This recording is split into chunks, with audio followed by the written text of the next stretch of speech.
صلى الله عليك يا مولاي وابن مولاي يا أبا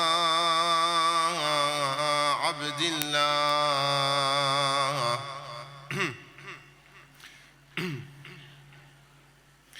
يا رحمة الله الواسعة ويا باب نجاة الأمة، روحي وأرواح العالمين لك الفداء وأقل الفداء. Brothers and sisters, with me tonight is the night of Abu al-Fadl al-Abbas. وأقل الفداء يا ليتنا كنا معكم سادتي فنفوز فوزا عظيما. صلوا على محمد وآل محمد.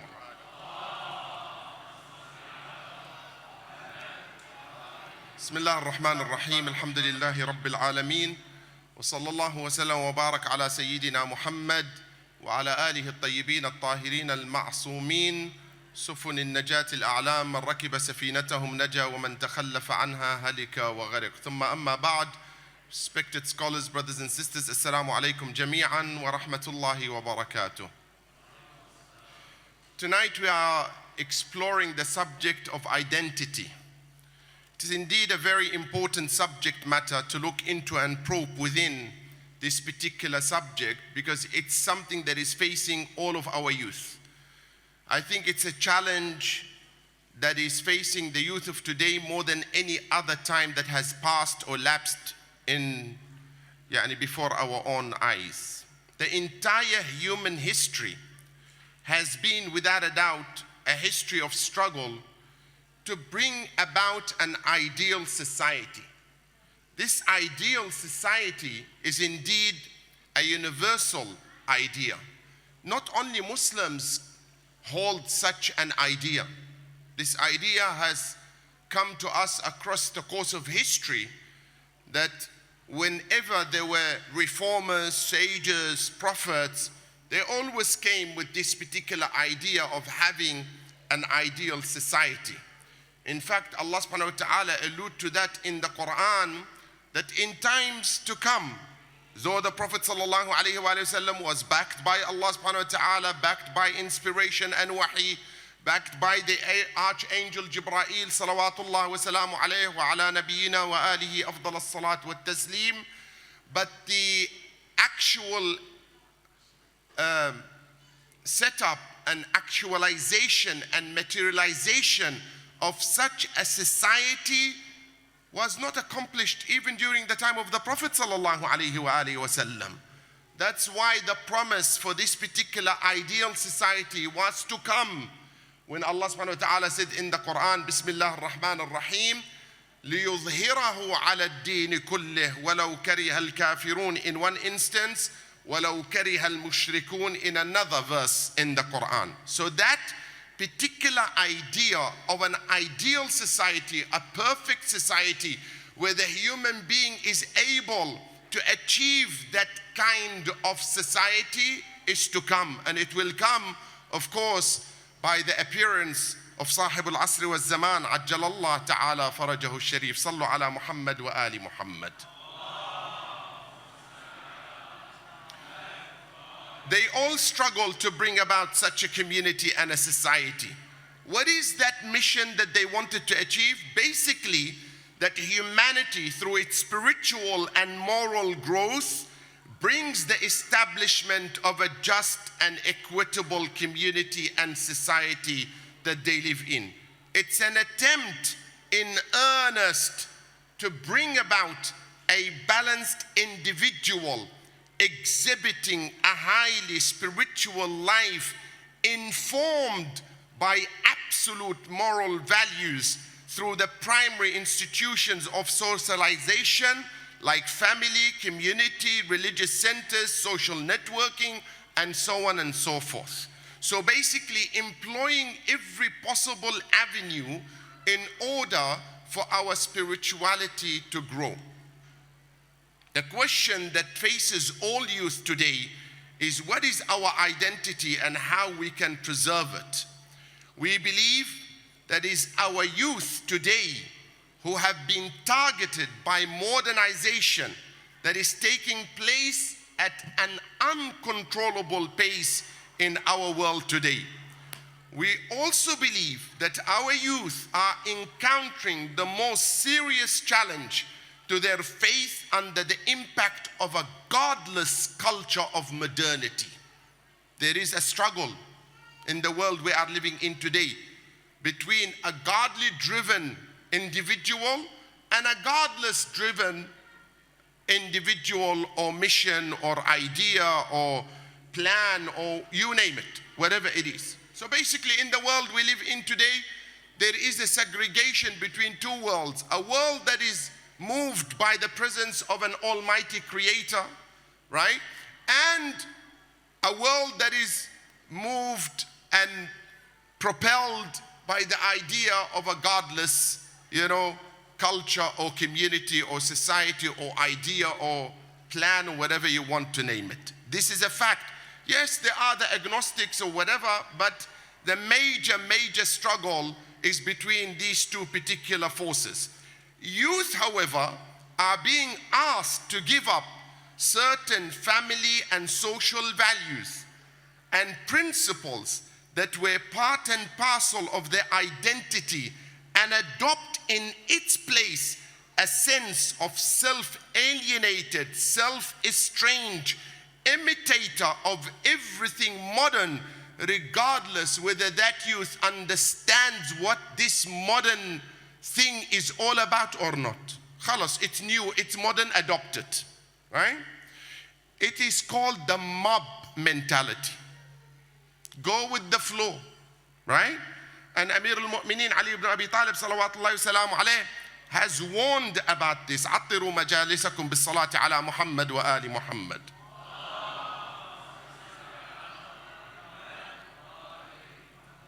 When he said that there are three kinds of people. Alimun Rabbani, a godly, driven, guided scholar. Someone who studied, he's convinced, has conviction, his iman is unshaken, he's been through all trials and tribulations and tests and what have you, and he arrived at the conclusion, the solid foundation and conclusion that he is driven by Allah's guidance or God's guidance. No problem. These are free from worry in terms of their aqidah and convention. In passing, let me say this. I'm not worried about our elders. They came from our country, with established aqidah, they have their own value system, they've held to it. My concern is the youth. But in saying so, if these parents have brought their children to this country or any other country where there is an imminent threat of losing their identity and faith, then it becomes the responsibility of the parents to invest in everything possible to preserve the identity of this individual called son or daughter, right? I remember a story that happened once between one of our local community members and one of our local Sayyids. The father calls the Sayyid and he says, Sayyidina, I've tried everything with my son to teach him Arabic, but Arabic is not going through his head. What do I do? So the man thought that the Sayyid reply is gonna be that take him back home, export him back to his country. He said, did you bother to speak his language first? Meant you brought him here, right? You brought him to this country. Did you bother to learn English first so that you can at least communicate with him? No, there is a gap. There's a huge gap between us and our children, between us and our, family. There's a major crisis at home that we cannot even communicate in the language, whether it is the verbal language or the mental language of our children, or the cultural language of our children, that they were raised in this country and they've adopted a certain lifestyle that we are not familiar with, so that we can break that barrier or generation gap between us and our children. They are in a world, and our parents is in a completely different world altogether. We still think that our children don't understand the ABC of life and what it contains and encapsulates in this world that we are living in, to such an extent that there are certain things that you and I as adults never knew about, whether in terms of social family structure or intimacy or you name it, until maybe we reach the age of 30 or 40. Yet an 8-year-old now knows more about intimacy and family structure than you can ever imagine. And we still deal with them on the basis of what we learned when we were at the age of 30. And then we expect to preserve their identity and their stature in this community that they live in. They have no clue what is happening. The new age of rationalization is characterized by its claim. Listen to this. This is very, very careful, and this is impacting the mindset of our children, our youth. They are being impacted by this particular statement. The new age of rationalism is characterized by its claim as the source of all human values. What does that mean? You don't need religion to learn values and principles. You understand? You following? So rationality alone is enough, right, to tell you how to develop a system that is based on certain values that are agreed upon by a group of people. You know, and over the course of history and over the course of development, you would find that societies develop new laws that in the past they may have been looked at as something abhorrent, right? As something abhorrent, unacceptable, even at times as something that is a disease, right? Yet over the course of history, and due to certain plans within these individuals that are in certain positions of power, they change these particular laws, right? So much so that we begin to think that what was abhorrent is now totally what? Normal. Because there is an absence of a religious import in what we are talking about. To such an extent that they pave the way from now till next 30 years from now to introduce a similar paradigm where what is now considered abhorrent will become what? Normal. What is abhorrent in today's world? Pedophilia. Pedophilia, right? I'm sitting on this member in the Islamic Centre of England. I'll give this world 30 years and pedophilia will be legalized. Okay? You mark my word. If I'm still alive, come and visit me. If I'm dead, read Fatiha for me. Right? This is something that is certain, I'm certain about. Right? It's not because I'm a genius, but it is what we see happening. Right? What we see happening. So this new age of rationalism is characterized by its claim as the source of all human values that could be derived by each individual without any reference to a sacred authority like God or the revealed message. Yalla, you make your own paradigm. Whatever is right for you may be wrong for someone else, but at the end of the day, we have to agree that it is right. Secularism, on the other hand, confined the role of religion to the private domain. You want to worship Allah? Worship Allah, no problem. And you know what? This is not an idea that came to the West now. the first person to hold this idea in public was who? Who knows? Come on, come on. You need to know your history, brothers and sisters. Muawiyah.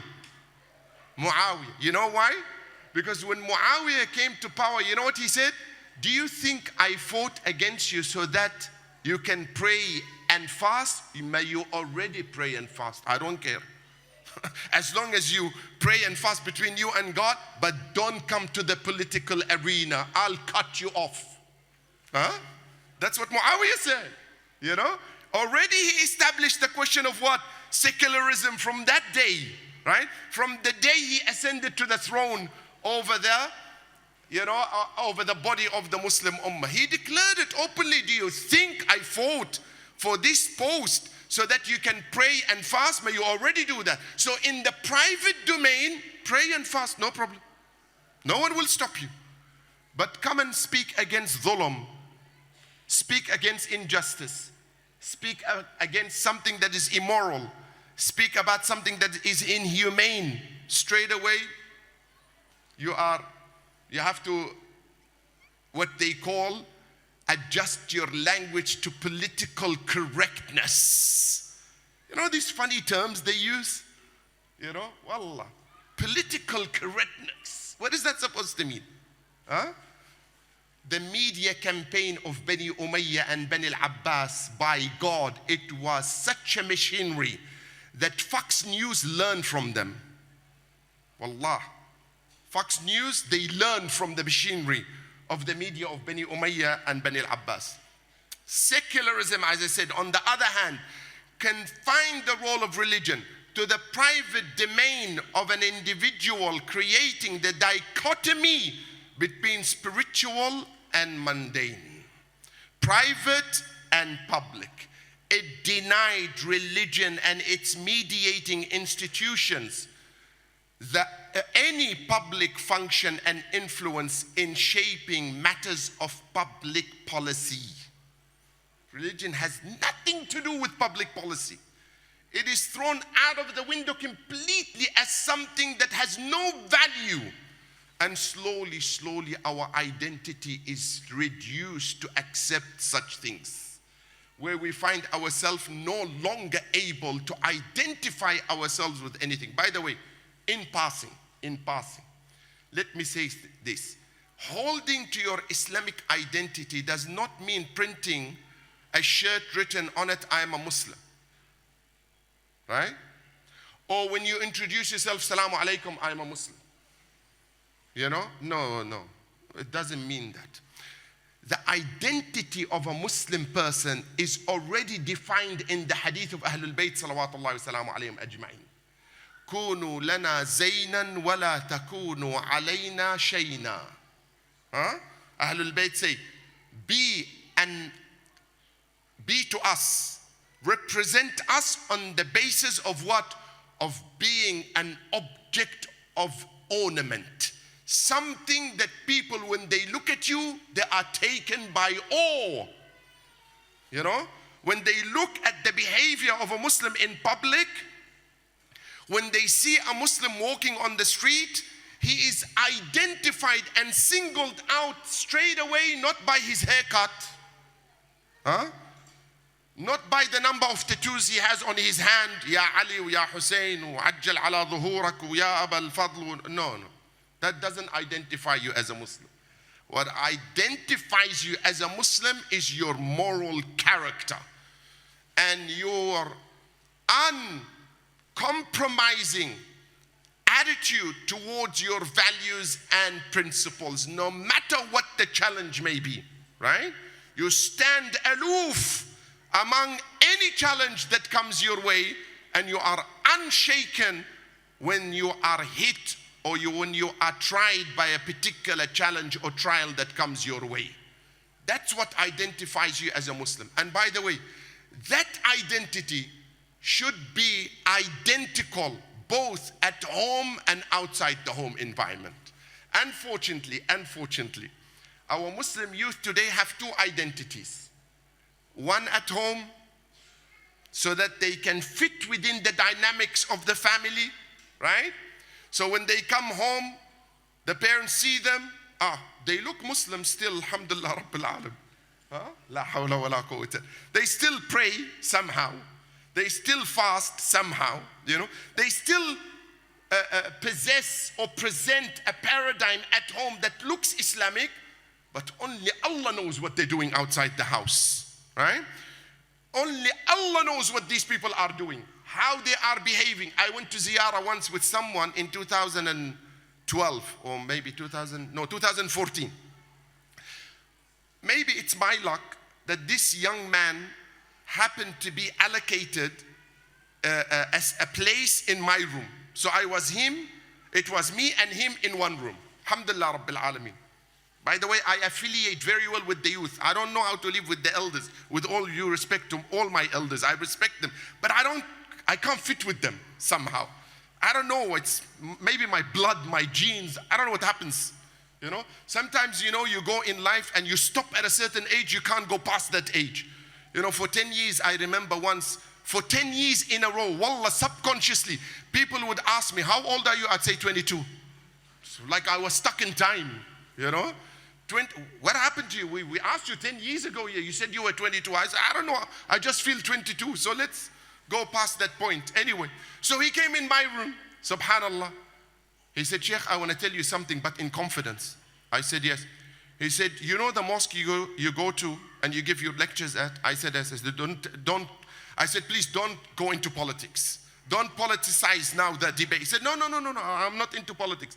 But I want to draw your attention to something that you and the management are not aware of. I said, tell me. He said, there are 4 people that I personally know, apart from others, that come to the mosque with the sword of Imam Ali, and all 4 are Christians. They've turned Christians, all 4. They go home, they act Muslims.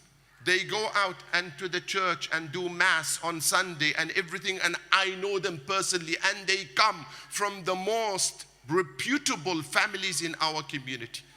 I said, so and so, his name. I said, Ghayr, Baddil, please change the statement, alter it, please say something else. He said, you people are in deep sleep. You don't even know what's happening out there.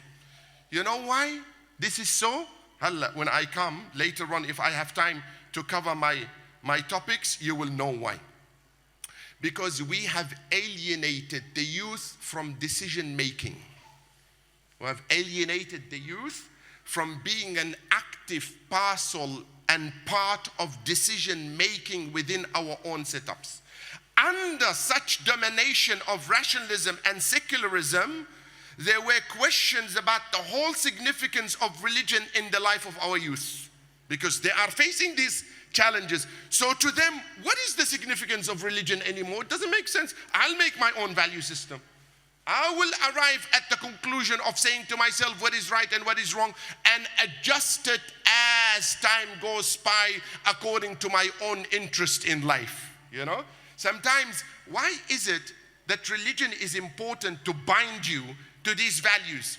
Because if someone tells you something that is not connected to a supreme power such as Allah subhanahu wa ta'ala, and you have conviction in that authority that controls you, that controls your life, that has an impact on you, and you totally surrender into that authority, if someone who is not connected to that authority and gives you a piece of advice, what is the options before you if that is not binded by Allah subhanahu wa ta'ala or by that authority? It is reduced to a mere series of recommendation where you are at liberty to accept or reject, right or wrong.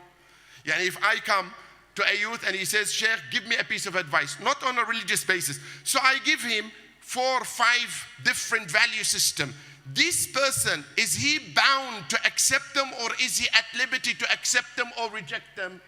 He's at liberty to accept them or reject them. But when it comes to a system where you have a belief, a solid belief in that authority is infallible, that liberty to accept or reject is no longer available.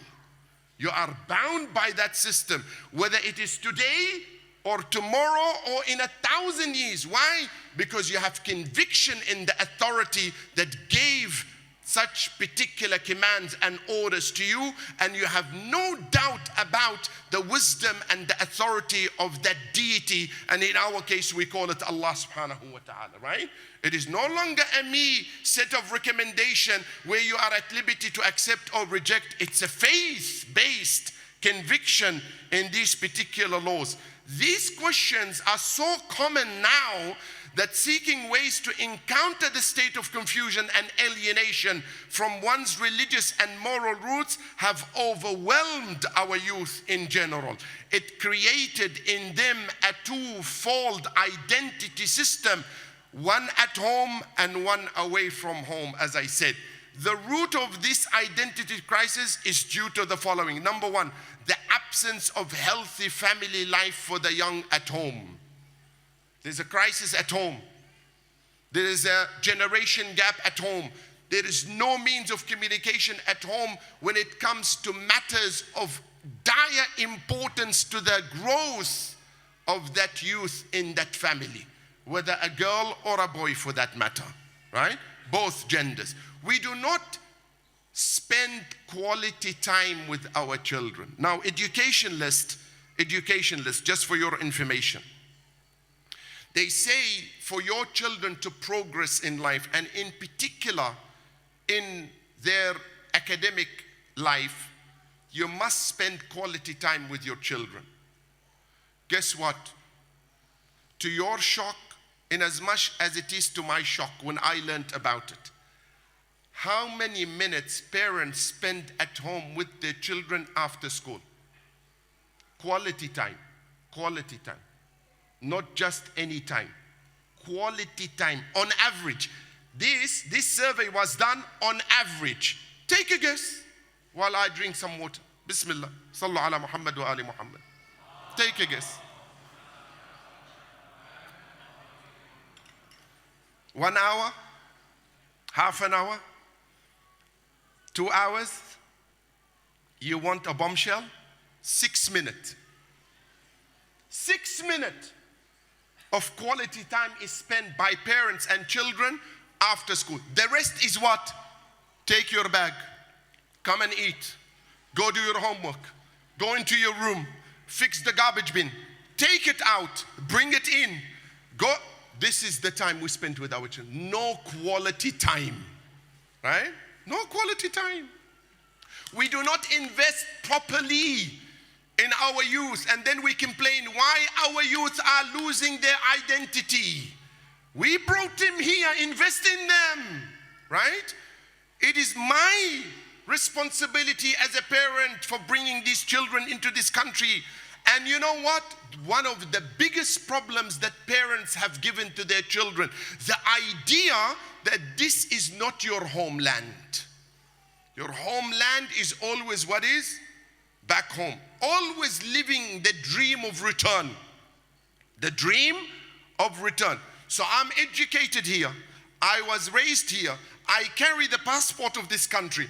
I was trained in this country. I work in this country, but it is not my country. Then whose country is it? Huh? Imam Ali salawatullah wa salamu alayhi, in one of his statements, he says what? Khayrul awtani ma waladak. La wallah. Huh? Khayrul awtani ma waladak. The best of countries that gave birth to you? No. He said Khayrul awtani ma hamalak. The best of homelands are the ones who honor you, carry you, provide you with service, respect your humanity, respect your dignity, respect the status of you being a human being. These are the best of homelands. The best of homelands, right?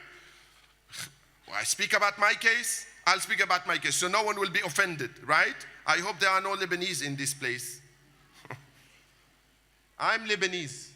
So-called, in inverted commas. People don't believe that I'm Lebanese. I sometimes ask myself, what has Lebanon offered me? What has it offered me? Passport? I need a visa to more than 80 countries. Useless. Huh? I can't go with it anywhere, right? Except maybe to Iraq for ziyarah. Yes, come. And of course, the Islamic Republic, yeah, they will welcome you. Alhamdulillah, go in without any problem, right? Otherwise, useless, right? What has it offered me? Education, I have to pay for it. Do you know that? Even being a Lebanese, you have to pay for it. Health system, you have to pay for it. So alhamdulillah, I neither lived there, nor was I born there. Okay? So I was born in Kuwait. Again, similar problem. But you're Lebanese, so you're not entitled to any benefits.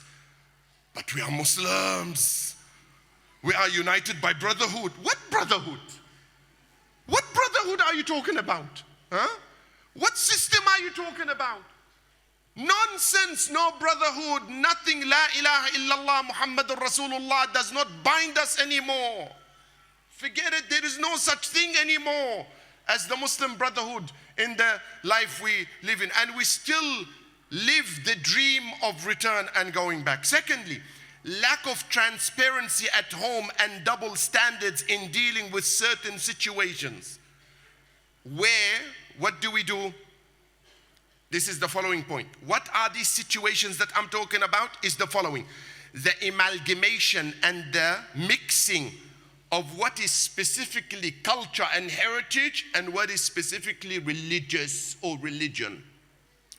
When it suits us, we change it. When it suits us, we change it. For example, you are not allowed to go to a mixed gathering. La haram. Haram. 1 month later, the father says to his daughter, your cousin's wedding is coming up. We have to go. It's a mixed wedding. Baba, you told me we can't go to mixed gathering. He said, but this is your cousin. Salamun alaikum. It's justifiable now. It's the cousin. Or as we call it in our language, it's the cuz.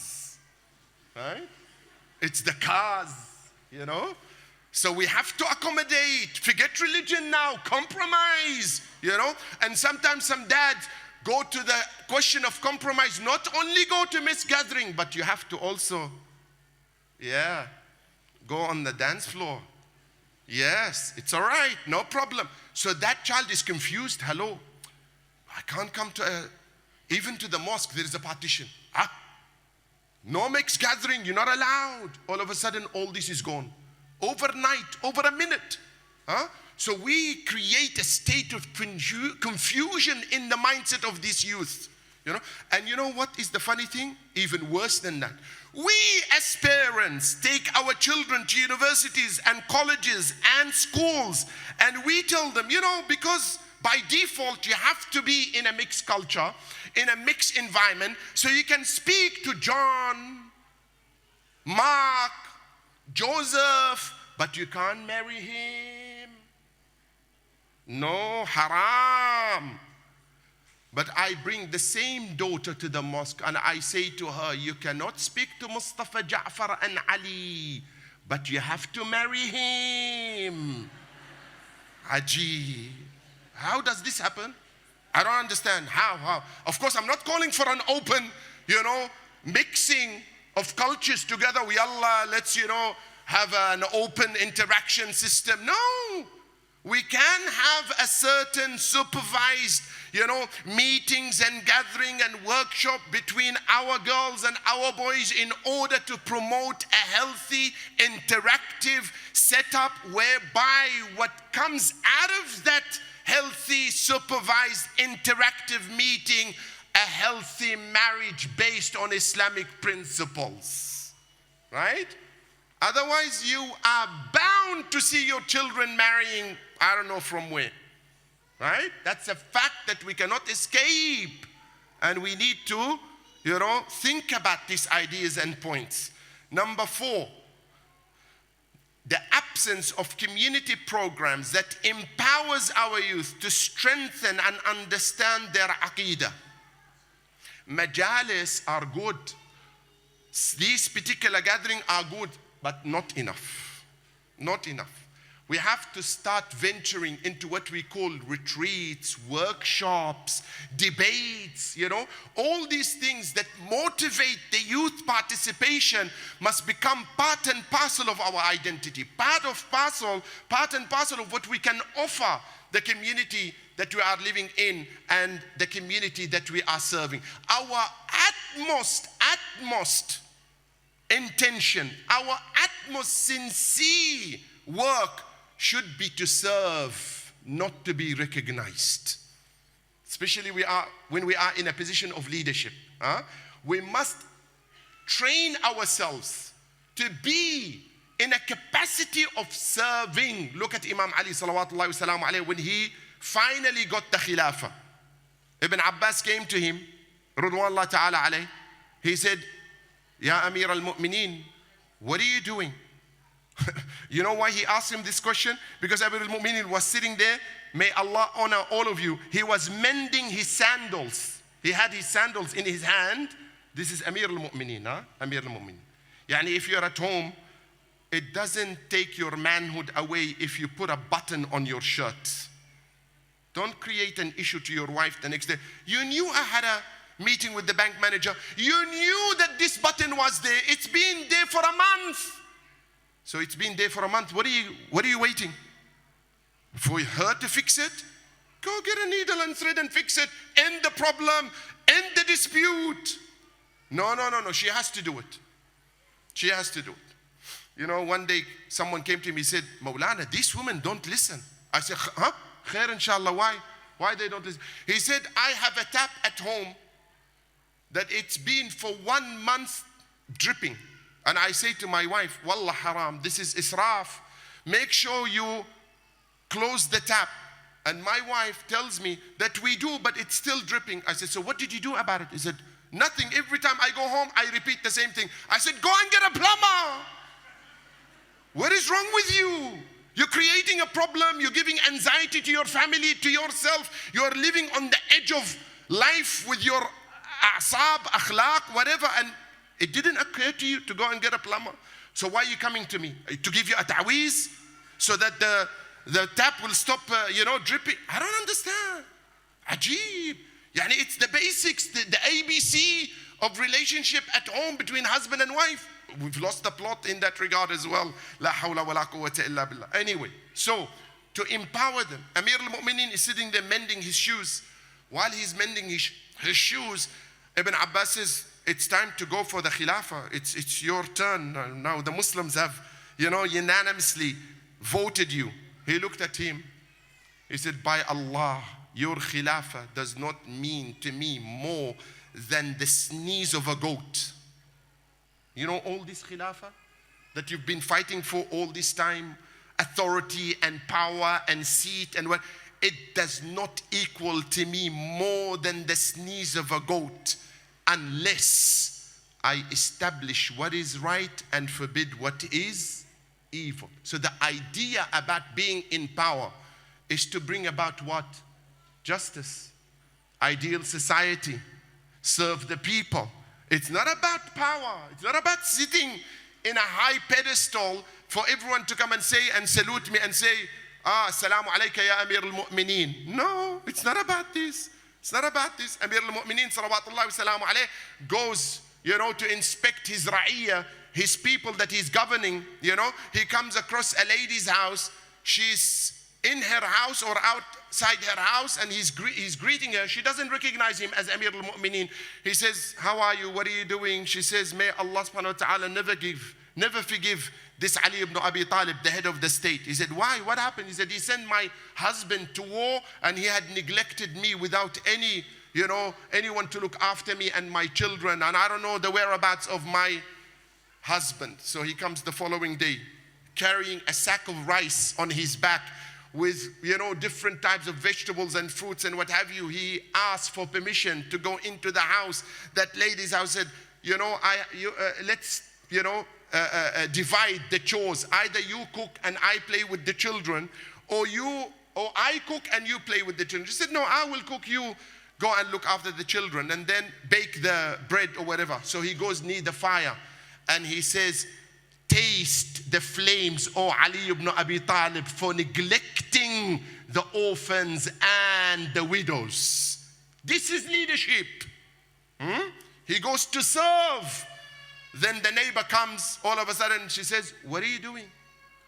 She goes to the woman and says, you don't know who this man is? And while she is working, she's still going off at Ali ibn Abi Talib, salawatullahi wa salamu alayhi. She doesn't know.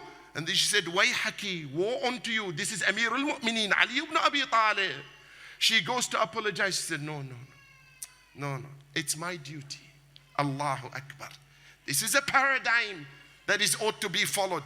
This is what we need to present to our children and to our community, so that they will stick to their identity and feel proud about it and never sell it under any circumstances or waver when it comes to these challenges, right?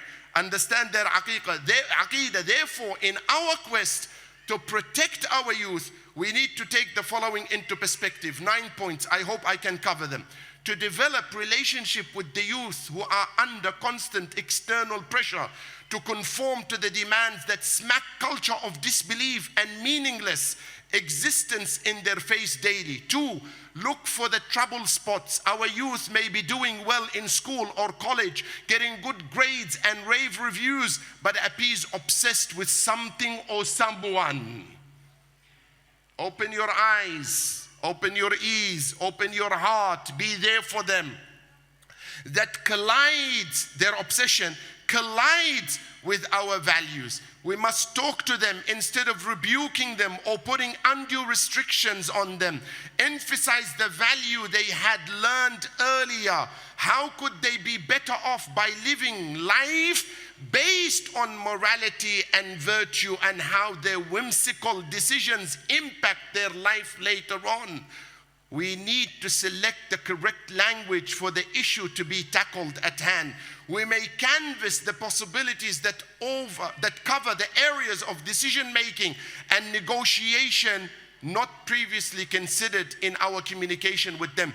Avoid stigmatization. We must be sensitive to their feelings. Harsh words against them, their friends, or nitpicking on innocent mistakes will lead to cementing their rebellious tendencies. Often boredom and lack of interesting alternatives lead our youth to explore other avenues. 5, establish underlying framework for action. We need to initiate discussions and let them identify priorities and set pilot projects instead of leading them by the nose and imposing set plan activities for them. When, number 6, acceptance for community programs. Invite their participation instead of imposing a cut, dry plan prepared by the respected elders. Number 7, we need to try and use peer educators to gain access into smaller groups otherwise not accessible. Very few among the elders of the community have skills to attract the youth. They are seen as symbol of authority and power. Peer educators have a better chance to pull in the disenchanted. Number 8, we need to use influential personalities as role models. Expand from the idea of peer educators. Some communities have successfully used well-known personalities to influence youth behavior. And finally, we need to develop services that respond to the social needs and the political environment of the community being targeted. Youth are full of energy. We must not kill their interest and enthusiasm by long, boring meetings where they just sit and listen week after week after year after year. Right? Sallu ala Muhammad wa ali Muhammad. If we really want to produce people like Abu al-Fadl al-Abbas, like Abbas, like Habib, like Muslim, like Burer, like Wahab, this is the kind of attitude we need to develop and bring into place. Again, Sallu ala Muhammad wa ali Muhammad. Abu al-Fadl al-Abbas proceeded towards Imam Hussein, asking him permission to fight. Imam Hussein did not grant permission, saying to Abu al-Fadl al-Abbas, "You are the backbone of my army." Abu al-Fadl al-Abbas said to Imam Hussein, "لقد ضاق صدري وسئمت الحياة." I've given up on these people. Negotiation doesn't work. Let me go and fetch water for the thirsty children. Imam Hussein granted permission. He said, if that is the purpose, then go. Oh, Abu al-Fadl al-Abbas mounted his horse, carrying his sword in his right and the alam in his left hand, while he put the qurba or the water bag around his neck. He was able to enter the mashra'ah. When he touched the water, he felt the coolness of the water. He took a handful of that water, but then remembered the thirst of Hussein. He threw the water away and he began to chant, Ya nafsu min ba'd al-Hussein ho ni.